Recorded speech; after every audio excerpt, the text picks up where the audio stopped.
All right, moving on to the Clippers and the Nuggets. So Paul George, 23 points in the first half on 9 of 13 shooting. Did a really nice job attacking and getting downhill. Again, that's a huge thing for Paul George. He can be one of those guys that, like, it's funny because he's renowned around the league as one of the better, skill guys in the league. But this is a guy that was below 50% in effective field goal percentage on pull-up jump shots last year. And a big part of it is he has a tendency to just take extremely difficult pull-up jump shots. And so I like Paul George when he's more aggressive, getting closer to the rim. And he made 5 shots in the paint in this game, including 3 shots at the rim, but he's getting closer shots. If you look at Paul George's shot chart, it's not a bunch of 19-plus foot jump shots. It's a lot of stuff closer to the rim, which I think is a direct indicator of his ability to be efficient the way that he was. But he looks healthy, and he looks locked in a good spot coming into the season. 25 pick and rolls, ISOs, and post-ups so far in preseason, leading to 32 points. It's 1.28 points per possession, which is awesome. I want to spend a minute talking about Russell Westbrook, who had another great game in a Clipper jersey last night. I just love his fit with the Clippers. And again, fit is everything. I talk about this concept all the time on this show, but the list of responsibilities on a basketball court, and your stars are good at taking big chunks of those responsibilities away. But if you have guys that fill the same chunks of responsibilities, so for instance, like rim pressure playmaking, LeBron's 2 best qualities are rim pressure and playmaking. So if you put him on the same team as LeBron, all of a sudden, he's kind of trying to do the same things that LeBron is doing, but LeBron's weaknesses at this phase in his career is he hasn't been as good of a perimeter shooter, right? And obviously he's trying to conserve energy over the course of games, on the defensive end of the floor and stuff like that. And Russell Westbrook at this point, he can't shoot, and he struggles with some of the off-ball stuff. At least he did with the Clippers, which we're going to talk about today. So again, it's not a big shock that he struggled to impact winning within the Lakers system, when the things that he was great at were things that they didn't need from him, right? And then we look at the Clippers in their situation, and the 2 biggest weaknesses in their offense are rim pressure and playmaking. So you absolutely need the things that he's great at. And, he's been better in a lot of the things on the periphery, which we're going to talk about here in a minute. But, I also think that kind of stuff is connected. If he's able to impact winning within the 2 things that he's best at, that's going to naturally make him feel more confident, more bought into the system, just generally happier. And it's easier to be good at your job when you're happy. How often do you go into a relationship, and if you're in a bad mood, it's harder to be nice. It's harder to keep a good attitude about stuff if you're upset because you're hungry, tired, fatigued, annoyed, whatever it is. And the same thing stretches into every single relationship, every single job you have, right? Russell Westbrook was deeply unhappy in a Lakers jersey. And so I'm not surprised that he was less committed to make better decisions, cut back on pull-up jump shots, be more committed on the defensive end of the floor. Now he's happy with the Clippers, and he's more willing to do that stuff. And again, I don't think anybody's blame-free from the Lakers situation. It's all of their faults. Russ is to blame. LeBron and AD are to blame. The Laker fan base is to blame. The coaches are to blame. Everybody's to blame for that situation going south. But at the same time, it was doomed on arrival. So I don't really hold it against anybody involved, including Russ, including the Lakers themselves. And so I'm just happy to see him in a role that makes a lot more sense with the Clippers. I want to talk about a couple of specific ways that he's really helping this team.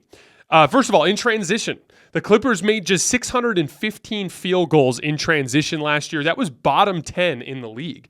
And remember, transition possessions are, again, you want to talk about your personnel. We talked about this earlier when we were talking Celtics-Knicks, but it's all about your personnel. If you don't have transition personnel, then it's unrealistic to make them run if they're not going to be good at it. You need athletes, guys that like to run, high motor guys that are more read and react and quick, as opposed to slow down and methodical, right? PG and Kawhi are a little more slow down and methodical, right? But the beautiful thing is you can do it even when those guys are trailing the play. Russ can grab a defensive rebound or grab an inbound pass and sprint up the floor. And Kawhi and Paul George can kind of work up at their own pace. And as long as Russ makes good decisions, it'll work out. Right? If he goes piling into three dudes in the paint and turns it over or misses a layup, obviously that's bad. But if he dribbles up the floor and backs down into a quick post up and then identifies that nothing's open and then dribbles it out and they run offense, it can work, right? And again, there were some specific possessions that I saw where he's just generating really high quality opportunities for guys like Kawhi and Paul George in transition. There was a play where Russ pushed the ball in transition, turns his back at the right block, and starts backing down. And Zeke Naji, who's guarding Kawhi, who's trailing the play again, because Kawhi's not a guy who likes to play with a ton of pace. He's kind of jogging up the left sideline. He gets to the left wing, right? Russ is backing down, and Zeke Naji sinks down below the foul line.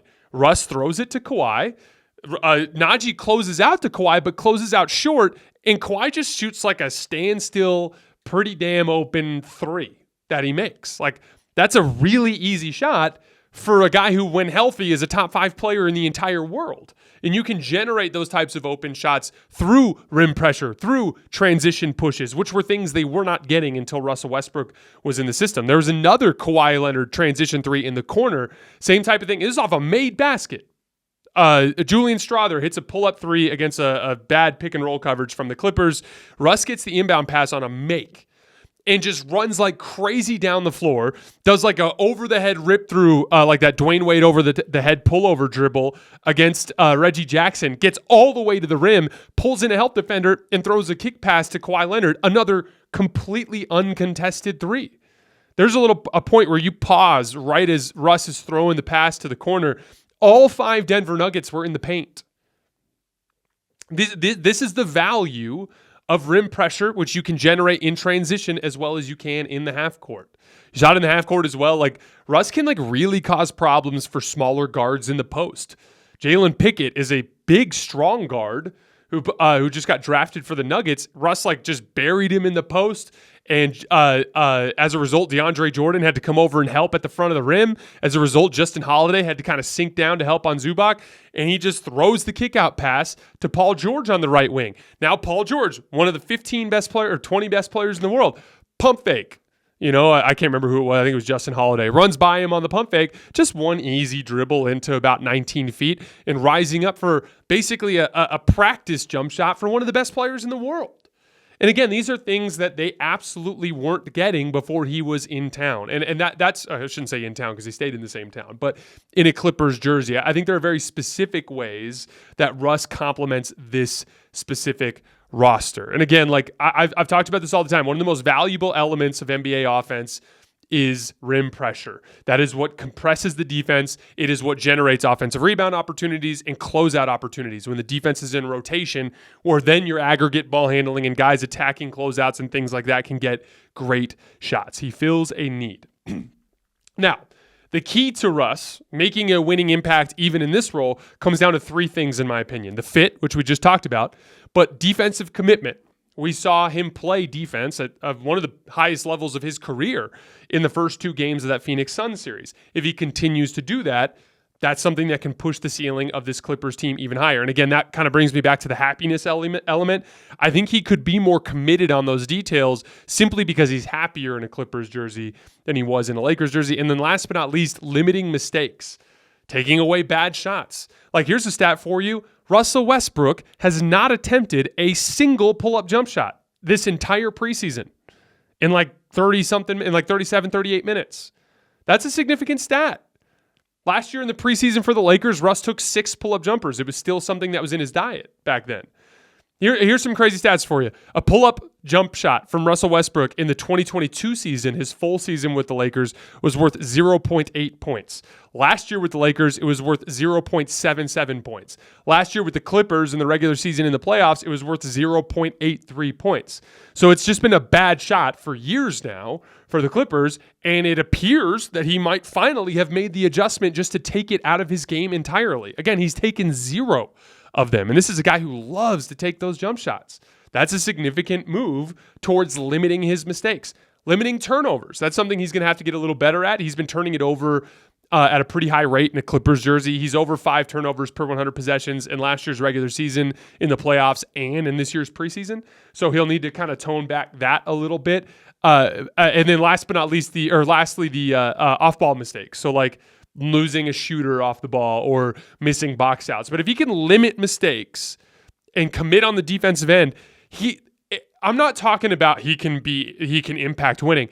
He can impact winning at a top 30 level in the NBA, legitimately at a fringe star level, if he does if he checks those boxes on the defensive end and in terms of limiting mistakes. That's how valuable he is pressuring the rim and as a playmaker within this type of system, within this roster where they need what he brings to the table. That's how strong his strengths are. And again, like there's been a lot of like misconceptions surrounding Russ over the last couple of years. Like I saw another, I can't remember who it was. It might have been, was it Gilbert Arenas?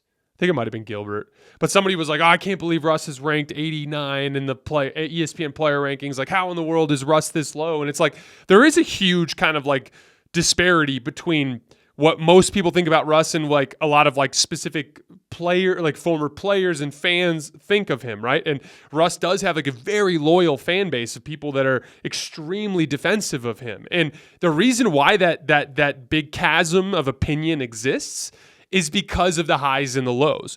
Russ's highs are not quite at the level it was when he was an MVP, but they're pretty close. Like he can still be like downright destructive to the opponent for stretches of basketball games because of how gifted he is athletically at his position still. But it's an up and down experience with Russ because he can be very mistake prone. And in the past, the highs outweighed that, but it became a more convoluted story in recent seasons. And that's where that kind of gap in opinion exists. But to be clear, the high end of that opinion, all of Russ's fans, the former players that defend him so staunchly, that stems from how high his highs are. And they have still been there over the years, and he is still capable of reaching those highs. But overall, I'll just say as a basketball fan, I have very, very much enjoyed watching Russell Westbrook in a Clippers jersey in a way that I haven't in recent years. One last note on the Clippers before we move on. The Clippers went to an all wings like switching lineup at the end of the second quarter. It was Paul George, Kawhi Leonard with Russell Westbrook, Kenyon Martin Jr., and Nick Batum. And they went on a run. They were switching everything. There were multiple possessions where the Nuggets literally didn't even get the ball inside the three-point line. Again, like switching is a great way to shut off two-man game and three-man game situations when you communicate well, right? Because like if a guy comes off a dribble handoff or off of a ball screen and he just runs into a new defender and then his defender has switched onto the screener, that action has been shut down. There's no opening, right? And that's a great way to like stagnate your opponent. And they had a lot of success there, and they went on a little run. There were some downsides, like they gave up an offensive rebound to Zeke Naji, where Russell Westbrook was a little overmatched from a size standpoint underneath the basket. There are always downsides to switching, but again, it's about the give and take. And as long as you take more than you give back, it can be a big positive. And you know they've played a lot of switching groups in the past, but they didn't have guys like Russ or Kenyon Martin or even this version of Terrence Mann who are like guards, but that can guard like forwards, but also have like real speed and quickness. Like a lot of their old switching groups would be like Marcus Morris with Robert Covington and Nick Batum. And it's like, okay, it's a lot of tall, thin guys, a lot of guys that aren't super, super mobile, right? Whereas like now I've got a switching lineup here with Kawhi Leonard, with Russell Westbrook and Kenyon Martin Jr., who are two freaky athletes that are just super fast on the perimeter. Like there's a version of that where you take Nick Batum out for Terrence Mann and they could be even faster, right? And then when you combine that with the Russell Westbrook rim pressure element, because that was the other thing is on the other end of the floor they weren't as effective offensively as they could have been in those situations. That's where you get the Russell Westbrook rim pressure element too. I think the small ball lineups for the Clippers could actually be more devastating this year than they have in recent seasons of this era. On the Nuggets front, I liked what I saw from Julian Strawther again. He only went 3 for 11, but there were some pops of high-level stuff, especially in his first shift, because he was getting guarded by Kawhi Leonard and still kind of getting to his spots. A lot of the shots he missed in this game were kind of on rotations, like catch-and-shoot situations and good looks that I expect him to make in the long run. He made another tough floater on a back cut against Nick Batum where he was being smothered from behind and he still made the floater. He got fouled on another floater by Kawhi Leonard. He was 5 of 6 on floaters before this game in preseason, so that's turned into a devastating weapon for him. And then he had some really nice feeds on rolls to the rim for DeAndre Jordan where he come off a ball screen, get 2 defenders, pump fake high, pull that arm way out to the right and throw that swing bounce pass into the post. He's up to 19 points on 9 pick and rolls in preseason. That's over 2 points per possession, which is unbelievable. And then Peyton Watson. I have two other Nuggets I want to shout out.